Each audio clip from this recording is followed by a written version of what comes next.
রোমাঞ্চকর লড়াইয়ে রাতে মুখোমুখি ভারত পাকিস্তান। আইসিসির বড় ইভেন্ট মানে ভারত পাকিস্তান দ্বৈরথ আর পুরো ক্রিকেট বিশ্বে চরম উত্তেজনা। দুই দেশের রাজনৈতিক সমস্যার কারণে সচরাচর ম্যাচ দেখা অকল্পনীয়। তাই আইসিসির এই সকল বড় ইভেন্টের জন্য অধীর আগ্রহে থাকেন ভক্ত সমর্থকরা। অবশেষে সকল প্রতীক্ষার অবসান। রাতেই মুখোমুখি হচ্ছে বাবর রোহিত শর্মার দল। অবসর ভেঙে দলে ফিরেছেন মোহাম্মদ আমির। পাকিস্তানের সেরা বোলিং লাইন আপ এবং ভারতের অটুট আত্মবিশ্বাস। কে জিতবে আর পরিসংখ্যানে এগিয়ে কে? চলুন পুরো বিষয়টি নিয়ে বিস্তারিত জানা যাক। বিশ্ব ক্রিকেটের দুই হেভি ওয়েট চির প্রতিদ্বন্দ্বী দেশ ভারত পাকিস্তানের মহারণ অনুষ্ঠিত হতে যাচ্ছে আজ রাতে। ক্রিকেটের সবচেয়ে বড় বিজ্ঞাপনও বলা যেতে পারে দুই দলের এই লড়াইকে।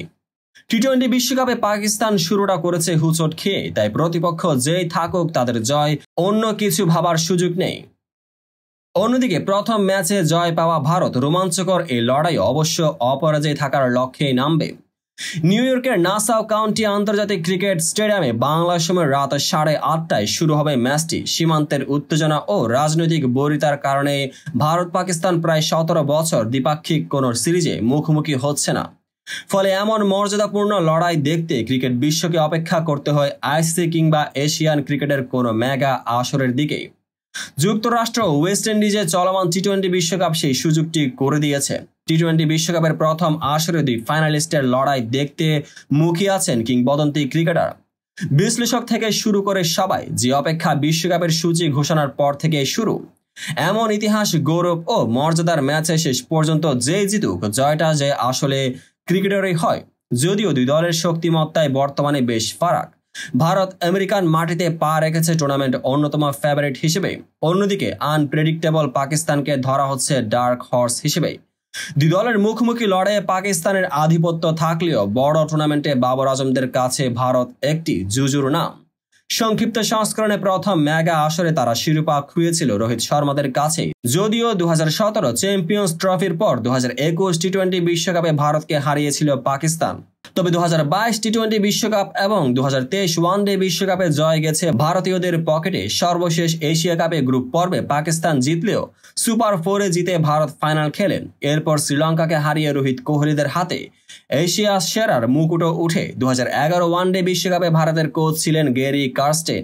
তার অধীনে এবার ভারতের বিপক্ষে খেলতে নামছেন বাবররা। আজকের ম্যাচের পরিকল্পনা জানিয়ে কার্স্টেন জানান, এটা বড় ম্যাচ যে সেটা অস্বীকার করার কিছু নেই, তবে ক্রিকেটকে ক্রিকেটের মতোই দেখা উচিত। প্রতিটি খেলায় আপনাকে সেরাটা দিতে হবে, সঠিক জায়গায় বল মারতে হবে, যথেষ্ট রান করতে হবে ও ক্যাচ নিতে হবে। আমরা অবশ্যই আগামীকাল সেটাই করার চেষ্টা করব। যদি আমরা আমাদের সামর্থ্য অনুযায়ী খেলি তাহলে আমাদের ম্যাচ জেতার ভালো সুযোগ রয়েছে। যুক্তরাষ্ট্রের কাছে হারের ধাক্কা সামলে নতুন উদ্যম খেলার প্রত্যাশা পাকিস্তান কোচের। দুদিন আগে যা হয়েছে সেটা আমরা ভুলে গেছি। কোনো ম্যাচ হারা অবশ্যই ভালো বিষয় নয়। আমার মনে হয় এখন আর দলের কাউকে আলাদাভাবে অনুপ্রেরণা দিতে হবে না। আমরা চাই ব্যক্তিগত নৈপুণ্য ক্রিকেটাররা জ্বলে উঠুক। তবে এই ম্যাচটিকে অন্য সব ম্যাচের মতো দেখছি আমরা। আলাদাভাবে কোনো চাপ নিতে চাই না। এখানে পিচ মূলত বোলিং সহায়ক। পাকিস্তানের বিপক্ষে নামার আগে প্রতিপক্ষ কে ভাবছেন না বলে জানান ভারতীয় অধিনায়ক রোহিত শর্মা। ভালো ক্রিকেট খেলাটা আমাদের জন্য গুরুত্বপূর্ণ। প্রতিপক্ষ বা পিচের দিকে মন না দিয়ে নিজেদের খেলায় মনোযোগ দেওয়া জরুরি। পাকিস্তানের বিপক্ষে ম্যাচের ক্ষেত্রে কিছুই বদলায়নি। 7 মাস আগে এশিয়া কাপ এবং বিশ্বকাপে আমরা ওদের বিপক্ষে খেলেছি। কঠিন সময়ে আমরা সফল হয়েছি। আমি ম্যাচ জেতার জন্য কখনো একজন ব্যক্তির উপর নির্ভর করতে চাই না। সবাইকে নিজের ভূমিকা পালন করতে হবে। পাকিস্তান প্রথম ম্যাচে আমেরিকানদের কাছে হারলেও সেটিকে বড় করে দেখছেন না রোহিত। আমরা ওদের বিপক্ষে সাম্প্রতিক অতীতে বেশ কিছু ম্যাচ খেলেছি, তবে আগে প্রতি 4 বছর পর একটি করে খেলা হতো। যাই হোক, এই ম্যাচে খুব বেশি আগে থেকে চিন্তা করা যায় না। প্রতি ওভারে খেলার রং বদলাতে থাকে। গত বিশ্বকাপে জিম্বাবুয়ের কাছে হেরে গেলেও ফাইনালে উঠেছিল পাকিস্তান। এটি এমন একটা আলাদা ফরম্যাট যেখানে নির্দিষ্ট দিনে কে কিভাবে খেলছে সেটা গুরুত্বপূর্ণ হয়। ওরা অবশ্যই দেখবে কোথায় ওদের সমস্যা হচ্ছে।